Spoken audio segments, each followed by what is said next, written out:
నుమాన్ గారు రెండు ప్రశ్నలు. సరే, ఇప్పుడు వీరు అడిగింది, అమర్నాథ్ గారు అడిగింది రాష్ట్రానికి ఎట్లా అయితే కేంద్రం నుంచి అది మీరు అంగీకరించవచ్చు, తక్కువ ఎక్కువ ఆర్గ్యుమెంట్ చేయొచ్చు, కానీ 42% ఇప్పుడు వస్తున్నాయి దగ్గర వాళ్ళకు వచ్చేటువంటి బడ్జెట్ సెస్సులు సెస్సులు అయి రావనుకోండి, వీటి వరకు మామూలుగా బడ్జెట్లో చూపించే డబ్బుల వరకు దానిలో 42% షేరు అన్ని రాష్ట్రాలకి, అక్కడ ఏ పార్టీ ఉందంత సంబంధం లేకుండా వస్తుంది. అట్లా అది మీరు ఎంతనే డిసైడ్ చేయండి. ఒక రాష్ట్ర ప్రభుత్వ బడ్జెట్లో ఇదిగో ఇంత పర్సంటేజీ మున్సిపాలిటీలకు వెళ్తుంది, అక్కడ స్థానిక ప్రభుత్వాలు వాళ్ళ అవసరం, దాన్ని దుర్వినియోగం కాకుండా మీరు చూడండి, కానీ ఆ నిధుల కేటాయింపు అన్నది స్పష్టత ఒకటి. రెండవది రిజర్వేషన్లు. సరే, మీరు 42% అన్నారు, సాధ్యం కాలేదు, కానీ ఇప్పుడు వీటిల్లో కనీసం, ఎందుకంటే పట్టణ ప్రాంతాల్లో ఎస్సీ ఎస్టీ జనాభా కొంచెం తక్కువ ఉంటారు, ఆ మేరకు ఇది పెరగడానికి అవకాశం ఉంటుంది. అది యూనిఫామ్గా పెడతారా, అక్కడున్న పరిస్థితులు బట్టి స్థానికంగా రిజర్వేషన్ ఒక చోట బీసీకి ఎక్కువ, ఒక చోట తక్కువగా అలా ఉండే అవకాశం ఉందా? రెండో పాయింట్. మూడవది, సరే పట్టణ ప్రాంతాల్లో మీరు ఏం అభివృద్ధి జిహెచ్ఎంసీ పక్క పెట్టండి, అది వచ్చినప్పుడు చూద్దాం. ఇప్పుడు ఈ మున్సిపాలిటీల కార్పొరేషన్లో ఏ మేరకు అభివృద్ధి జరుగుతోంది? గత ప్రభుత్వం ఇబ్బడిగా మున్సిపాలిటీలు 10,000 జనాభా ఉంటే మున్సిపాలిటీ డిక్లేర్ చేశారు. చాలా చిన్న గ్రామీణ ప్రాంతాలు వారు అంగీకరించకపోవచ్చు, కానీ అక్కడ ఎలాంటి మౌలిక వస్తువులు లేవు. పెద్ద గతంలో కొంత జరిగినాయి, కొంత జరగల. ఈ 2 ఏళ్లలో మీరు ఏ మేరకు వాటి మీద ఫోకస్ చేశారు? Very good evening to you as well as all the panel members and viewers. ఏదైతే మున్సిపల్ ఎలక్షన్ గురించి మనం మాట్లాడుతున్నామో, మీరు అడిగినటువంటి 3 ప్రశ్నలు కూడా నేను సమాధానం చెప్తాను. నెంబర్ 1, రిగార్డింగ్ సెస్ గురించి తమరు ఏదైతే మాట్లాడుతున్నారో, ప్రభుత్వం వీఆర్ వెరీ క్లియర్. మాకు ఒక విజన్ ఉంది. తెలంగాణ రైజింగ్ అనే విజన్ తీసుకుని ప్యూర్ రేర్ అని చెప్పేసి రీజియన్స్ కింద డెవలప్ చేసుకుని ప్రతి ఒక్క మున్సిపాలిటీని డెవలప్ చేసే విధంగా ప్రభుత్వం ముందుకు వెళ్తున్నది. ఒక్కసారి విజన్ లేదని చెప్పేసి వారు అంటున్నారు, బీజేపీ వారు. మా విజన్ డాక్యుమెంట్ ఏదైతే ఉందో నేను మీకు పంపిస్తాను, నా నెంబర్ తీసుకొని మరి నేను I'm going to send this document to you. Please go through the document. It is a 500-page document. దాంట్లో క్లియర్ గా ప్రతి ఒక్క వర్గం వారితో మాట్లాడి, సబ్జెక్ట్ మ్యాటర్ ఎక్స్పర్ట్స్ తో మాట్లాడి, ఏం చేస్తే తెలంగాణని $3 trillion ఎకానమీకి చేరుకుంటాము అని చెప్పేసి మేము తీసుకున్నటువంటి ఇది ఒక్క కార్యక్రమం తెలంగాణ రైజింగ్. ఫ్యూచర్ సిటీ గురించి తమరు ఏదైతే మాట్లాడుతున్నారో 100% మేము ఏదైతే తీసుకొస్తున్నామో దీంట్లో పెట్టుబడులు వచ్చి లెటర్ ఆఫ్ ఇంటెంట్స్ మాకు ఇచ్చి ఇక్కడ గ్రౌండ్ అవుతున్నాయి. మీరు చూసుకున్నటువంటి ప్రతి ఒక్క ప్రాజెక్ట్ ఇక్కడ రాబోతున్నది. ఇప్పుడు మీరు ఏదైతే రిజర్వేషన్స్ గురించి మాట్లాడుతున్నారో, 42% ఆఫ్ రిజర్వేషన్ ఫర్ బీసీస్ కావాలి అని చెప్పేసి మేము అసెంబ్లీలో తీర్మానం చేయడం జరిగింది. అది గవర్నర్ గారి దగ్గర ఉంది, వారు ఎప్పుడు అప్రూవ్ చేయలేదు. 9th షెడ్యూల్ లో యాడ్ చేయాలి అని అంటే బీజేపీ దాన్ని డిస్కషన్ చేయాలి పార్లమెంట్ లో. లోయర్ హౌస్ లో, అప్పర్ హౌస్ లో అప్రూవల్ వచ్చిన తర్వాత దాన్ని ప్రెసిడెంట్ గారు అసెంట్ తిరిగిన తర్వాత అదొక చట్టం కింద మారి మనకి రిజర్వేషన్ వచ్చేటువంటి ఒక ప్రక్రియ.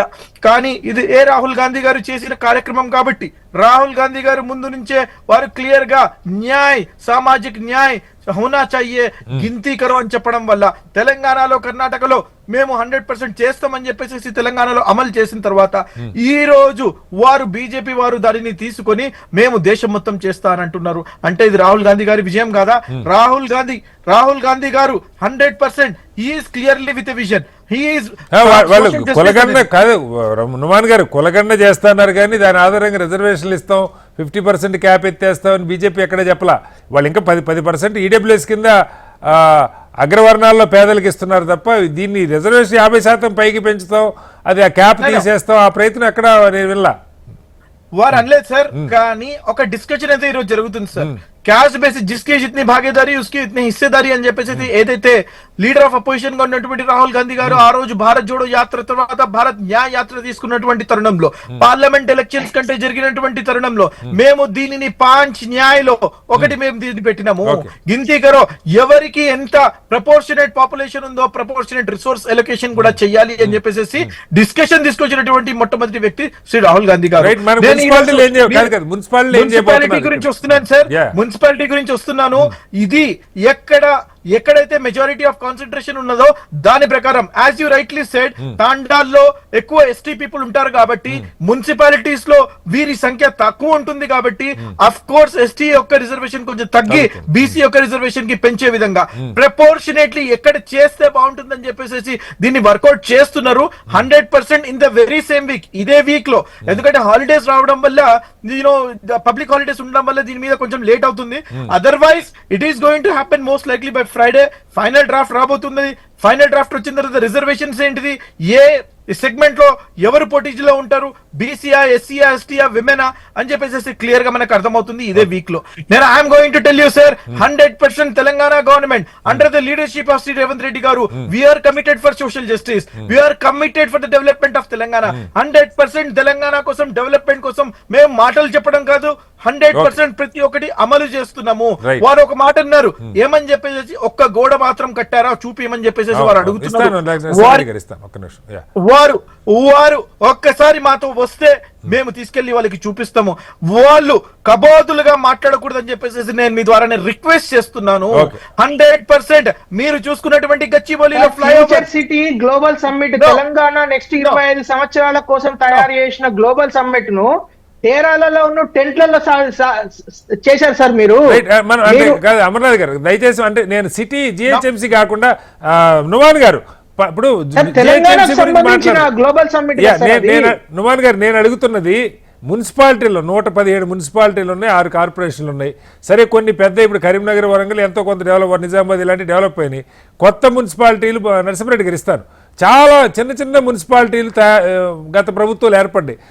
వాటి మీద అసలు ఏమన్నా బేసిక్ ఇన్ఫ్రాస్ట్రక్చర్, అక్కడ కాలువలు, డ్రైనేజీ, లేదా పార్కులు, స్ట్రీట్ లైట్లు, కాస్త జనం ట్రావెల్ చేయడానికి అనుకూలమైన రోడ్లు, ఆ మౌలిక వస్తువులు అన్న ఫోకస్ జరిగిందా? ముఖ్యమంత్రి వర్యులు శ్రీ రేవంత్ రెడ్డి గారు జడ్చర్ల నుంచి శంకారావం పూరించబోతున్నారు. వారు మున్సిపల్ శాఖ కూడా వారి యొక్క పోర్ట్ఫోలియోలోనే ఉంది.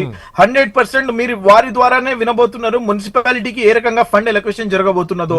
100% జరిగిన తర్వాత మీరు చూస్తారు, ప్రజలు నమ్మి విశ్వసించి మాకు ఓటు వేసి అత్యధిక స్థానాల్లో మీరు వచ్చి కూడా 2 ఏళ్ళు అయింది నుమాన్ గారు. కాంగ్రెస్ ఏదో నిన్న మొన్న వచ్చి ఆల్రెడీ 2 years కంప్లీట్ అయిపోయింది మీ గవర్నమెంట్ వచ్చి. ఎంతో కొంత డెవలప్మెంట్ కనపడాలి కదా. Already existing projects we're completing sir. కొత్త ప్రాజెక్ట్స్ గురించి నేను ఏదైతే మాట్లాడుతున్నానో, ఎగ్జిస్టింగ్ ప్రాజెక్ట్స్ వారు ఏదైతే పెండింగ్ లో పెట్టి వెళ్లారో అవన్నీ కంప్లీషన్ స్టేజ్ కి చేరుకున్నాయి. ఆల్రెడీ ఇనాగరేషన్స్ కొన్ని జరిగిపోయాయి, ఇనాగరేషన్ జరగని కొన్ని ఉన్నాయి. రేపు పొద్దున మేము ఇంకా రాబోయే 3 సంవత్సరాల్లో ఏం చేయబోతున్నామో మేము అది కూడా ప్రజల ముందు మేము పెట్టబోతున్నాము. దాని తర్వాతే మేము ఓట్లు అడుగుతాము. ఓట్లు తీసుకున్న తర్వాత మరొకసారి మీరు డిబేట్ పెడితే రిజల్ట్స్ వచ్చిన తర్వాత మీరు చూస్తారు 90% అని వారు ఏదైతే అంటున్నారో 70 నుంచి 80% మున్సిపాలిటీలు మేము గెలవబోతున్నాము. నేను 100% బలంగా విశ్వసిస్తున్నా. తెలంగాణ ప్రజానికం 4 కోట్ల ప్రజానికం మొత్తం తెలంగాణ కాంగ్రెస్ తో పోటీ ఈ కాంగ్రెస్ గవర్నమెంట్ కి మద్దతు తెలుపుతుందని మనం ముఖ్యమంత్రి వర్యులు శ్రీ రేవంత్ రెడ్డి గారి యొక్క లీడర్షిప్ ని బలోపేతం చేస్తుందని చెప్పేసి